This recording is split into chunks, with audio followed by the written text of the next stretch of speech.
Hello, welcome to my channel. I'm All Things Wrestling, and today I'm going to be reviewing WWE Smackdown Live and 205 Live, 4th of June 2019. We kick off the show with Kofi Kingston making his way to the ring. He talked about friendship, pancakes. He talked about his return home to Ghana. After 26 years, he returned home to Ghana. He gave his grandma a hug for the first time in years. Dolph Ziggler climbed out and said he's an inspiration to anyone in the arena. On Friday, he would be beating him up in the ring. But tonight, he has too much respect for the journey and the sacrifices you made to go and beat you up. We then see Dolph Ziggler showing his accomplishments, and then Dolph said he gave everything to you. Dolph saved his soul to WWE in a WrestleMania moment. You won the championship, but it should have been me. And Kofi's like, he knows how about being passed over. He said, in the footage you neglected one thing, and then showed how he surrendered the US title and left. He said, you quit, you walked out, you turned your back. And in Super Showdown, he will stay WWE Champion and it will never be you. And Dolph said, Friday it will be me. It was a tag team match then. First off, the promo was pretty good between Dolph and Kofi. I don't mind the angle of it should have been me thing from Dolph.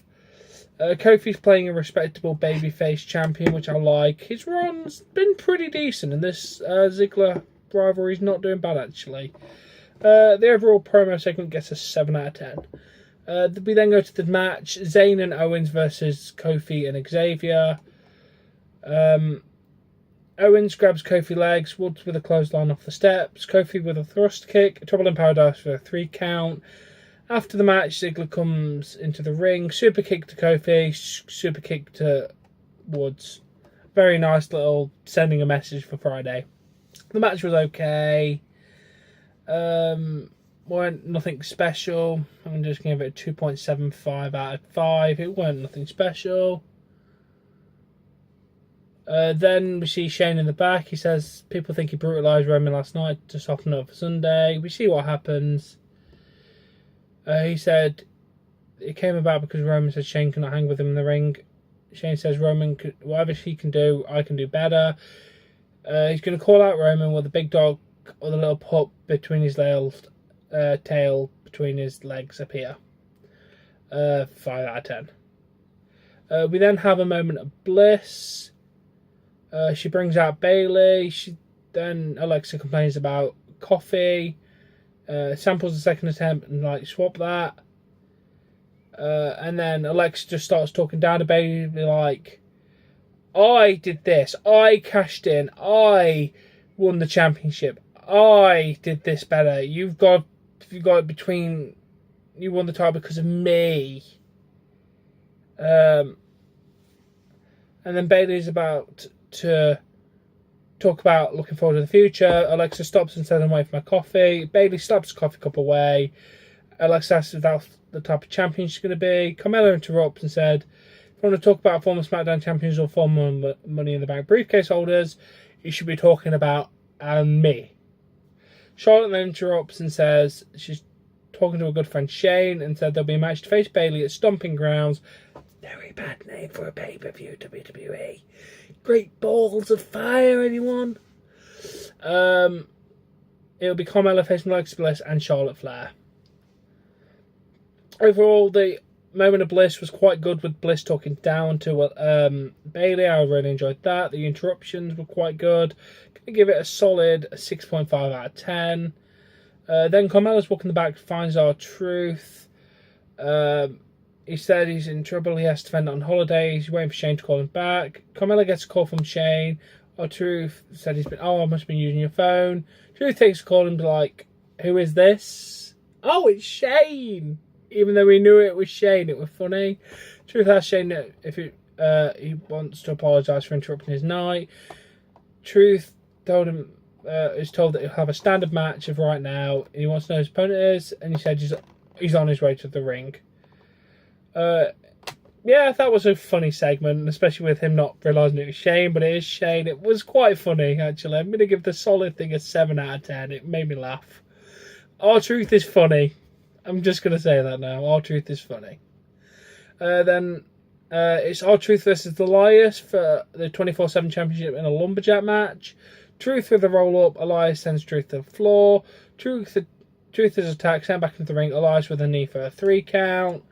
As soon as the match happens, all of the people from outside get into the ring, beat down Elias. Elias crawls out, crawls into Truth. Truth grabs Elias, they go into the ring. Stuff happens at the ring. There must have been a 3 count because the referee wanted that. R-Truth now won it back. Funny. Good. The match itself gets no rating because there wasn't any match. It gets a non-applicable for rating. But the funny stuff after pinning under the ring was quite funny. I'm just going to give that a 5 out of 10.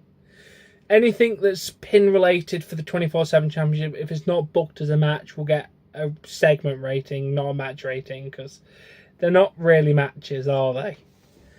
Then Drake Maverick goes after Truth, but he can't stop Truth before he gets in the crowd and runs away. That's included in the 5 out of 10. Then we go to Shane in the ring. He says on Friday he's going to new to the big dog and he's going to lay at the heels of the best in the world. Oh, Shane has the revival with him because reasons, yeah. They go up the ring to stop Roman. Superman punch. Another Superman punch. Roman sees him in the ring. Roman makes his way into the ring. Drew McIntyre with a claymore as Roman gets in the ring. Roman is sent into the ring. Shane does a spear. Beat down to Roman. It was alright. 5.5 out of 10. We then have Alexa Bliss versus Carmella versus Charlotte for the number 1 contendership match for the Women's Championship. For some reason, Sonya Deville and Mandy Rose make their way to the ring, but they don't attack anybody. Oh wait, yeah, but they just, in the end, Charlotte gets a knee and Carmella with super kick to Charlotte. Carmella is grabbed by Sonya and Mandy. Alexa with a DDT to Carmella for a 3 count. But the thing is, okay, that was nice. The match gets a 2.75 out of 5. I love how the fact Alexa Bliss won, which is good. I want to see her versus Bayley. That'll be good. Hopefully no stupid I can't use weapon shit again. But why didn't Mandy and Sonya actually get involved? It's a triple threat match, ergo no disqualification. They could have just beat the shit out of both of the other women and just let Alexa win. Logic, right? We then have an interview with Lars Sullivan with Kayla Braxton. Lars asks why he does what he does. He says, would you ask a lion why it waits for its prey and tear it apart? Would you ask a man why, like him, what drives him? He says, he is no man. For eternal life, he has one described by one word. The word is freak. He then recites 3 blind mice. It was a weird segment. It's already fried my brain trying to think about what the hell went on with Lars Sullivan. He shouldn't talk like this. I'm going to be honest, I'm going to give it a big fat no. It's going to get a 3 out of 10 because Lars Sullivan is meant to be a monster. Don't get monsters to talk. Because, yeah, he can talk, but it doesn't help him. Ugh. Then Goldberg is seen in the back. He does his entrance. He talks about Taker making an interesting point. He doesn't want to share the ring with the family man Goldberg. He wants to share the ring with the iconic Goldberg that went 173-0. He will be taking him. He'll be standing in the ring with a decent Goldberg.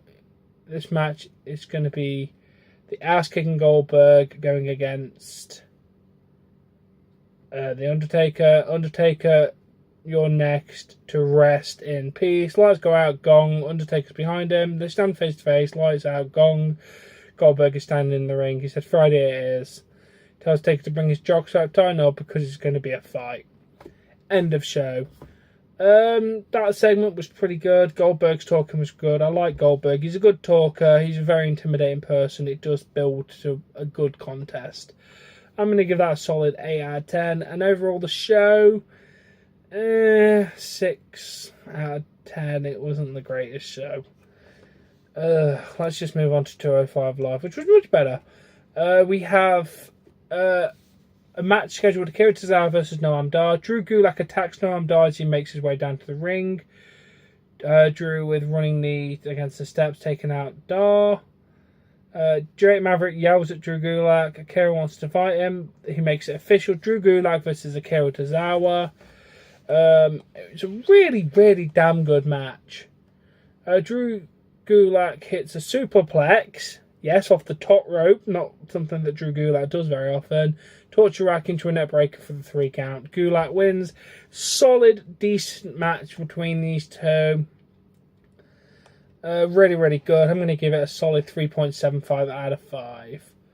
Then Mike Kanellis and Maria in the back. They do an interview. He says he hates the idea he's not considered the best because he's not showcased on WWE TV.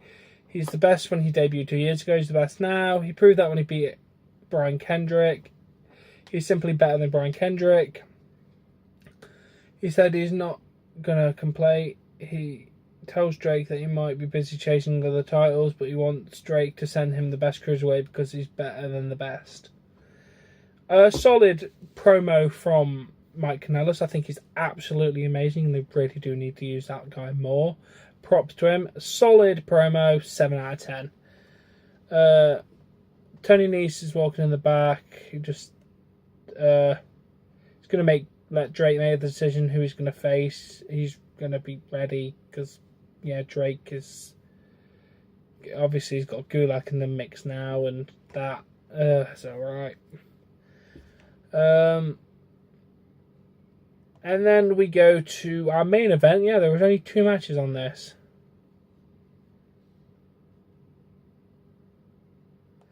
We had Oney Lorcan versus Aria Daivari, in a really, really good, stiff kind of contest. Overall, it was a good, solid, decent match. I'm going to give it a 4 out of 5. It was really good.